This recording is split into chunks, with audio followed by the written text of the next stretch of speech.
This video was brought to you by us, Slidebean. Make beautiful slide presentations in no time. Get 1 free month by signing up at slidebean.com/YouTube. If you were a teenager in the early 2000s, you will remember that there was this site that transformed the concept of a social network and became a banner for Web 2.0, in which people stopped forever from being passive subjects of information. It was MySpace, a platform founded in 2003 that freed users from creating a web page to offer them in return a profile to which they could print their personality, add friends, photos, music, and their favorite videos. Quickly, this social network founded by Tom Anderson and Chris DeWolfe showed its genuine musical motivation, and it even became the platform that catapulted careers of bands like the Arctic Monkeys. The News Corporation company, owned by media mogul Rupert Murdoch, sniffed the success and decided to buy MySpace in 2005 for $580 million. 6 years later, he would sell the company for only 35. On its way to success, the site surpassed platforms like Google and Yahoo in traffic and attracted 5 million new members every month. However, the lack of evolution and vision of its new owners, because it changed hands several times, allowed other competitors to arrive and snatch its reign, turning it into a ghost town that, believe it or not, exists or subsists to this date. This is the startup forensics for MySpace.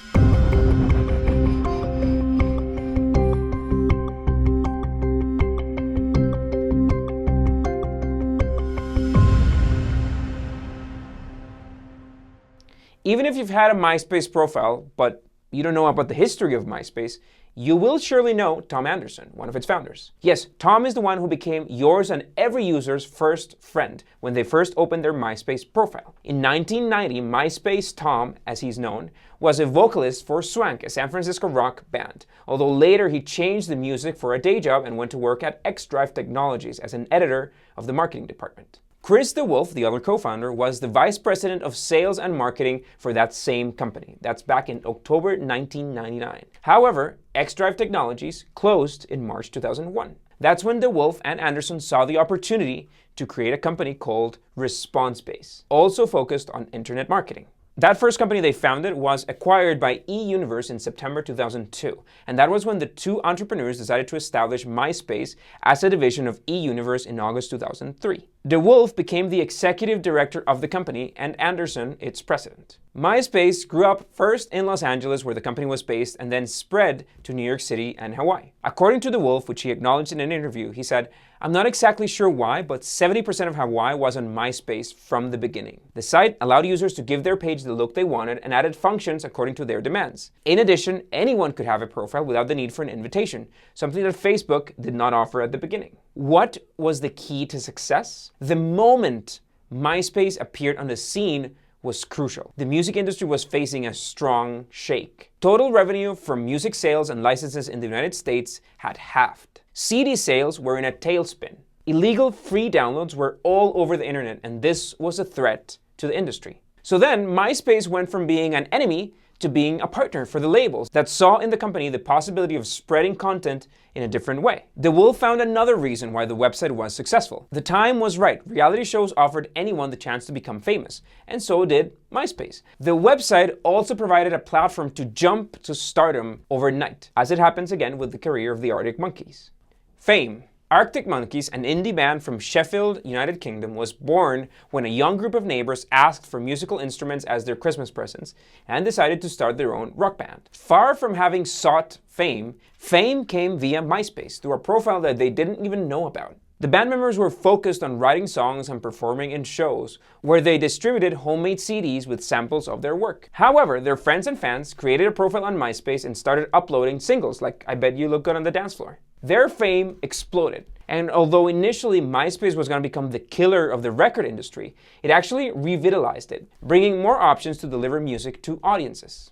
And this would not be an isolated case. The British singer Lily Allen, who emerged on MySpace and won a contract with Regal Recordings, would also be added to the list of successes. Her first single, "Smile," got 500,000 legal downloads. In addition, her debut album, All Right Still, sold 2.5 million records. I think the secret to the success of MySpace is that you're not being sold anything, she told The Guardian in March 2006, months before her first release.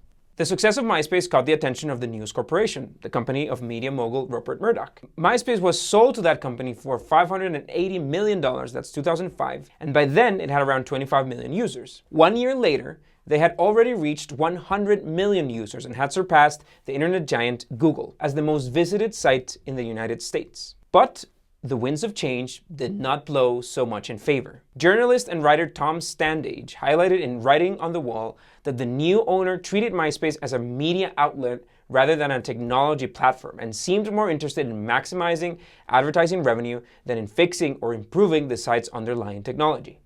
The lawsuit. In November 2006, the idea of sharing songs and music videos excited MySpace users, but bothered record companies like Universal Music Group. Universal Music decided to sue the social network before the United States District Court in Los Angeles, claiming that MySpace was a vast virtual warehouse of pirated works by some of the company's best-known artists. In a press release, Universal said, "Businesses that seek to trade off on our content and the hard work of our artists and songwriters shouldn't be free to do so without permission and without fairly compensating the content creators." MySpace responded that it was at the forefront in developing initiatives to protect the rights of creators and lamented the lawsuit. A solution to ease the anger of the labels was MySpace Music, a company that arrived 2 years later in 2008. It was founded by the social network and 3 of the most important record labels: Sony BMG Music Entertainment, Universal Music Group, and Warner Music Group. The new service would combine the MySpace Music landing page, more than 5 million artist profiles, and landing pages from individual users. In addition, it would provide bands and fans with multiple contact points to discover, share, and buy music and products in one place, from the portable device of their choice. What advantages would users have? They would be able to download and discover music, stream it, and personalize their content, as well as create their own playlist. While artists would be given the opportunity to provide their fans with digital downloads, mobile ringtones, SMS, and artist wallpapers. That information would be available on their official profiles. The bet from MySpace Music was valued at over $2 billion after its launch. However, startups are always immersed in an ecosystem which should never be neglected. Spotify, Facebook, and YouTube represented a pain in the neck for MySpace. Let's see why. The record labels had already invested in MySpace, but they would never put all their eggs in the same basket, right? That's why they decided in 2008 to grant the Swedish Spotify the capital and music license that they required to scale their deal. On the other hand, Facebook was on MySpace's heels, and by 2009, it managed to match the number of users that this social network had in the United States, around 7 million according to Comscore figures. And finally, 2 of the Universal Music Group and Sony labels, which were also part of MySpace, decided to partner with YouTube. In June 2009, the company decided to lay off 400 employees, almost 30% of its staff, to keep only around 1,000. Owen Van Natta, executive director of MySpace, said 2 months earlier, "Our staffing levels were inflated and hindered our ability to be an efficient and agile, team-oriented company. I understand that these changes are painful for many. They are also necessary for the long-term health and culture of MySpace." A new face. In October 2010, MySpace was redesigned. The company decided to change both its logo and its contents. Leveraging the redesign, a month later, MySpace decided to sign an alliance with the social network of Mark Zuckerberg, so users could enter the site using their Facebook credentials and import their musical interests to be reflected on MySpace. This strategy seemed to offer more profit for Facebook, which could expand its domains, while for MySpace, this was an effort to stay alive and bet on new users. Downhill. At the beginning of 2011, the site was a ghost town from which users fled to other more interesting platforms. According to Comscore data, MySpace had around 45 million unique visitors in January 2011. 1 year before that, they were at 70 million. News Corporation lowered their arms in June and acknowledged that there was no choice but to sell the company that only left losses.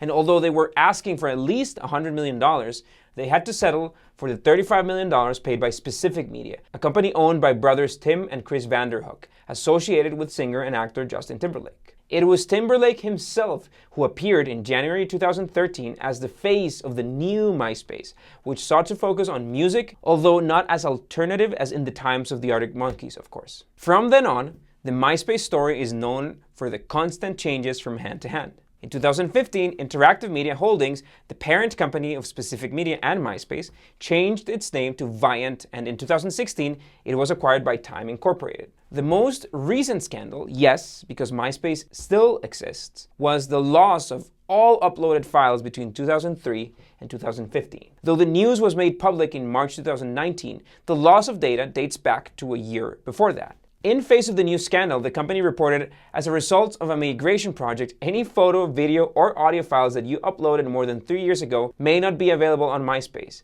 We apologize for the inconvenience and suggest you keep backups.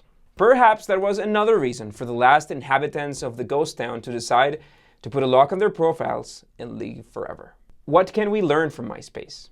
Watch the ecosystem. Remember that as you grow up, there are other companies in the ecosystem that may be doing things newer and cooler than you. Do not take your eyes off of them and always keep moving and reinventing yourself.